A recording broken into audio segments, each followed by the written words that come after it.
the flashing lights of a children's pizza parlor, and the laughter echoing from the birthday tables. Animatronic animals are singing happy songs while grease drips off of the pizza. On the surface, it looked like pure childhood joy. But behind those smiling plastic faces, there was something darker, something twisted, and something that would turn a family-friendly fantasy into one of the most disturbing timelines in gaming history.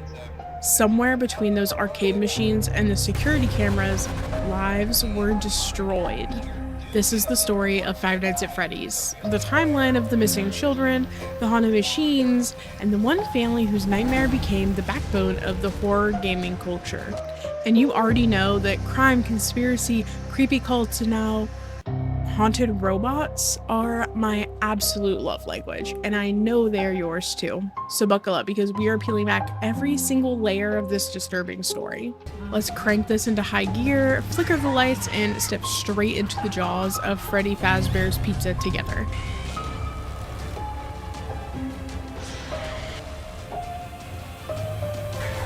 Our story starts long before the first game ever even launched, before the jump scares, before the memes, before Markiplier absolutely screaming his head off. Okay, so the first night is never usually that bad in any of the games, so I'll play through. It begins in the late 70s with a small place called Fredbear's Family Diner. That's right, Fazbear. Fazbear's Family Diner is now open for birthday parties, special events, and more, featuring all new games and shows sung by your favorite duo. Only at Fazbear's Family Diner. We hope to see you soon. We are not responsible for any deaths or accidents. Please contact Fazbear team. Thank you. Two men are at the center of it all. Henry Emily, the genius engineer who builds the animatronics, and William Afton, the businessman who becomes something far more sinister. And together they create the first wave of animatronic mascots. Big, clunky, spring-powered robots designed to entertain kids. But here's the twist, they were not just robots. They were spring-lock suits, which means they could be worn as costumes by employees or stand on their own as machines. And if you're thinking that kind of sounds like a lawsuit waiting to happen, you're absolutely right. Because spring-lock suits are deadly. Because if one of the mechanisms failed, it would spring back in place and crush whoever was inside. And this is how the Five Nights at Freddy lore starts. A restaurant where the technology itself was already dangerous, and a company was more worried about selling pizza than protecting the lives. And in the shadows, William Afton slowly became a monster at the heart of all of it. Fredbear's was supposed to be about birthdays, balloons, cake, candles, and happiness. But this timeline proves it did not stay that way for long. And in 1983, it was the year that changed everything. William Afton had kids of his own. The youngest, known only as the crying child, was terrified of the animatronics. And his older brother Michael, he thought that fear was hilarious. And to be fair, I would also think it was hilarious with my siblings. They would wear creepy masks and they would jump scare him. They would push him close to the animatronics, and one day they just went a little bit too far.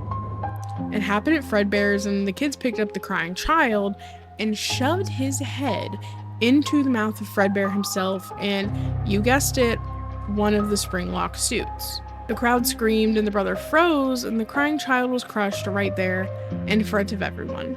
This became known as the infamous Bite of 83. And whether you think it was an accident or if you think it was done on purpose by these bullies, the crying child still died. His soul is lingering, he's trapped there, and he is the reason for this chain of long hauntings. And just think about that, a kid's birthday party is that start domino that set off your entire twisted legacy. And William Afton? Yeah, he didn't stop there. It was the beginning of his nightmare legacy. And logically, you would think after the Bite of 83, they would shut down, right? No. William Afton is just getting started. He lures a group of kids into the back room of Freddy Fazbear's Pizza, dressed in one of the mascot suits, so the kids trust him, of course, and then he murders them.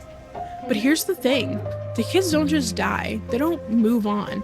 No, they stay, and they possess those animatronics.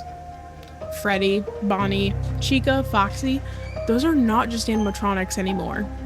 They're now haunted.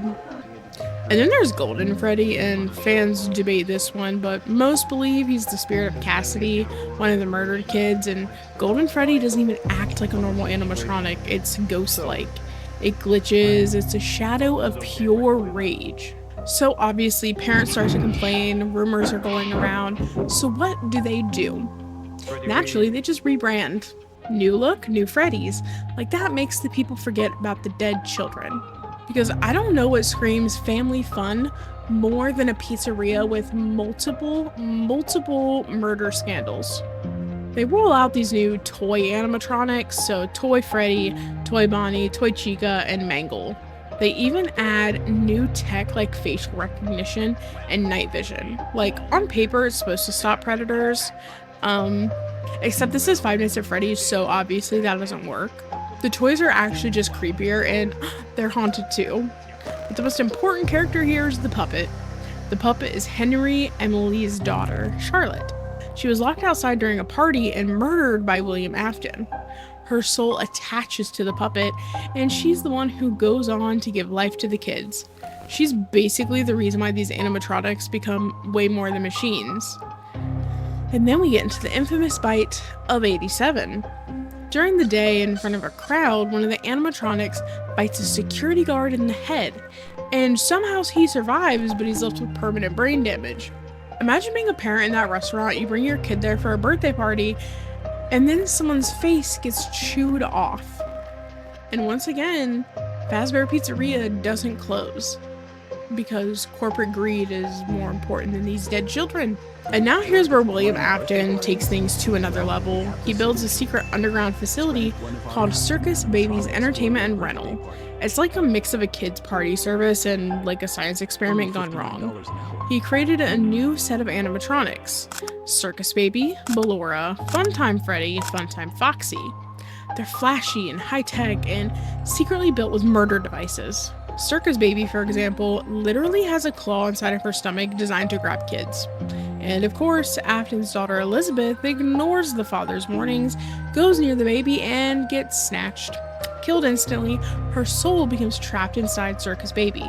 And meanwhile, Afton's son Michael is sent to go find his sister, and he finds way worse.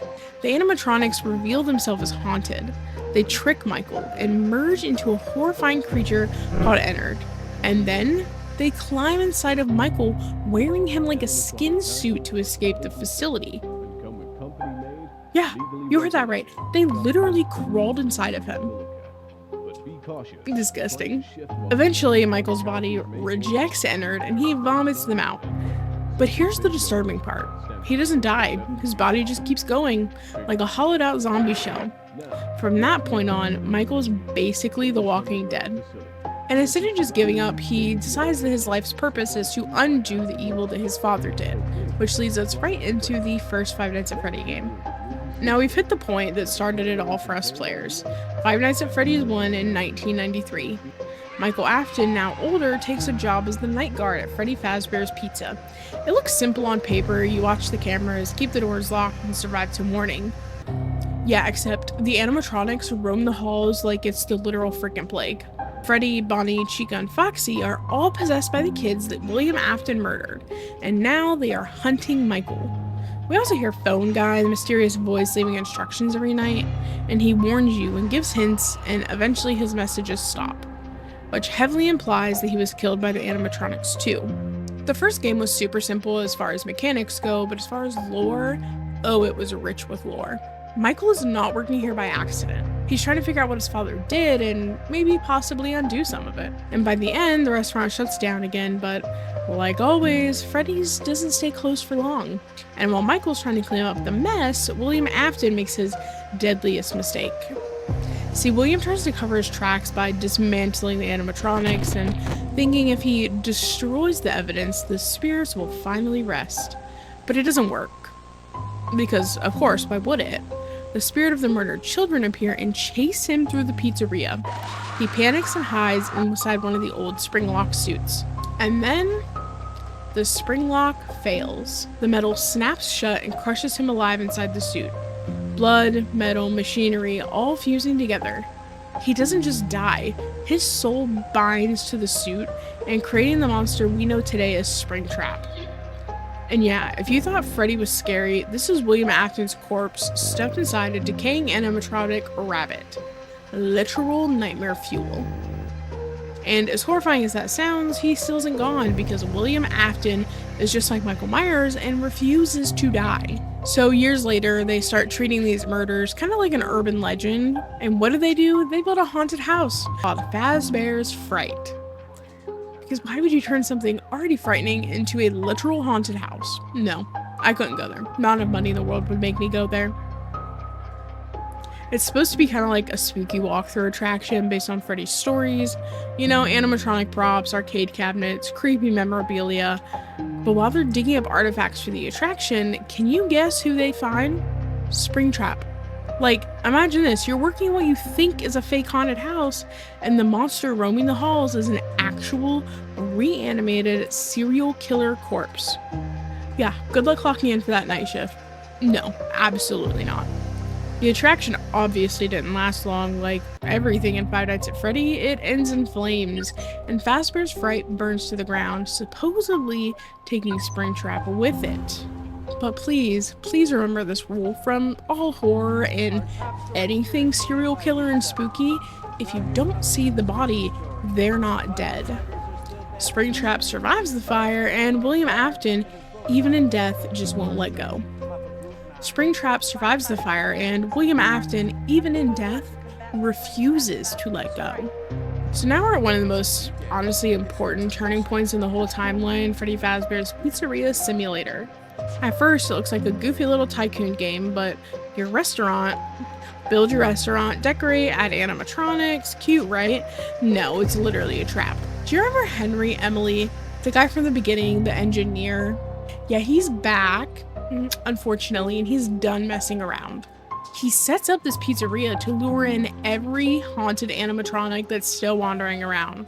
Circus Baby, Molten Freddy, and of course, Springtrap, William Afton himself. And once they're on side, Henry locks down the place and lights it on fire. And his final speech plays out saying, that he's ended it all, he's freed all the children, and he's ended this nightmare once and for all. But Michael Afton is there too, willingly staying behind. He knows his work is done and he burns with them, determined to undo what his father caused. It's tragic, but for the first time it feels like closure. Like the spirits are released, Henry's work is done, and Michael's mission is complete. But if you think that's the end, it's Five Nights at Freddy's, so of course it's not the end. And Fazbear Entertainment rebranded once again with Five Nights at Freddy's Help Wanted, a VR game meant to clear their name. The idea is make a fun game about the urban legend and people will never forget all the murder. Corporate PR at its finest. A glitch that isn't just code, it's William Afton. His spirit latched onto the VR world and he became Glitchtrap. Glitchtrap manipulates people, especially Vanessa, a new security guard, and she eventually becomes Vanny, his follower in the real world. And then there's the Mimic, the new AI-based animatronic that copies behavior. Only it copies Afton's evil. It's like the franchise itself won't let go of him. Even technology isn't safe from this curse anymore. And then comes the newest chapter, Five Nights at Freddy's Security Breach. We're in the Mega Pizzaplex now. It's massive, flashy. Think like Chuck E. Cheese meets Las Vegas, and yeah, it's crawling with animatronics. Glamrock Freddy, Roxanne Wolf, Montgomery Gator, Glamrock Chica. You play as a Gregory, a kid trapped inside overnight, and Glamrock Freddy helps him survive, while the others hunt him down. But of course, Afton shows up again, this time as Burnt Trap. His decayed body is still clinging to existence, hidden underground and trying to take control of everything. And in the Ruin DLC, the story goes even deeper. The Mimic becomes even more important, suggesting that maybe it's not even William anymore. Maybe it's something worse, carrying on his legacy. Security Breach proves the story isn't over, and the horror just evolves. And honestly, that's what keeps Five Nights at Freddy so creepy. It's not just about the past, it's about how the nightmare keeps finding new ways to survive.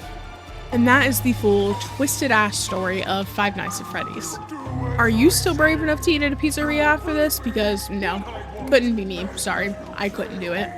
And remember, the next time you see an animatronic smile, you may want to wonder who's actually behind those eyes. Hit subscribe if y'all want to see some more creepy content like this, and I will see y'all in the next one. Bye!